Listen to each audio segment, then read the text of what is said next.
how is 4IP as a public service organisation going to be different from any of the others? Well, you've got to ask yourself, go back to some first principles already about why are we having this debate anyway? And we're having this debate anyway because you care about the public service. You're frustrated that you're not getting what you want. And I think the need there for people to have their needs as citizens met persists. My view of what's changed is the mechanism of one-size-fits-all, closed, hermetically sealed government public services, you get what you're given, organisations have controllers. That whole ecosystem has got to be turned inside out. My vision for 4IP is an organisation, a thing that reflects that. I'm not about building a portfolio of sites that sit on 4ip.org.uk. I'm about stimulating and catalysing and giving a first leg up to hundreds, if not thousands, of initiatives across the whole of the web to actually stimulate innovation across a bunch of different digital media. And my real passion for 4IP is that what I want to do with it is stimulate things that otherwise wouldn't happen.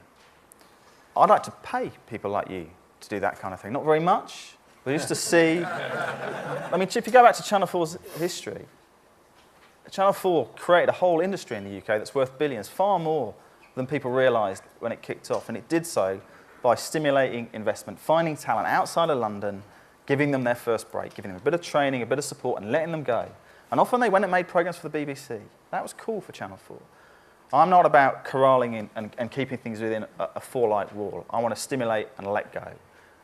And you can believe me or not about whether I'm going to succeed. Let's see in 3 years. Judge then. We're not VC. I mean, VC is a particular kind of equity investment looking at 5 to 10 times equity return. We are about stimulating innovation in public service.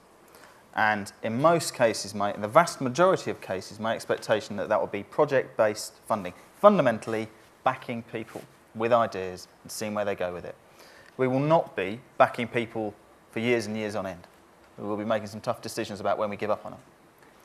If you're talking about a range of scale, we will be doing a lot of initiatives at the 5 to 25k level. We will also be doing some other initiatives where sadly I have got some expertise, which is taking other public institutions, maybe our museums, our art galleries, and helping them recognise that they can deliver their public purpose better using media. I think every institution in the country, every company in the country is now in the media business, whether they like it or not, thanks to the internet. And I would love to place some fairly big, hefty, longer-term bets with people like the Royal Shakespeare Company, because the Royal Shakespeare Company should own Shakespeare globally on the web. And they don't, no one does. No one owns Shakespeare on the web. And I'd love to work with them, with partners in the regional development agencies to do big initiatives there. But the vast majority of my effort is going to be in setting up structures, support structures, to give individuals, small startups, their first break, or moving them on, giving them a bit of a boost to the next level. The majority, I suspect, will fail. I hope not the vast majority.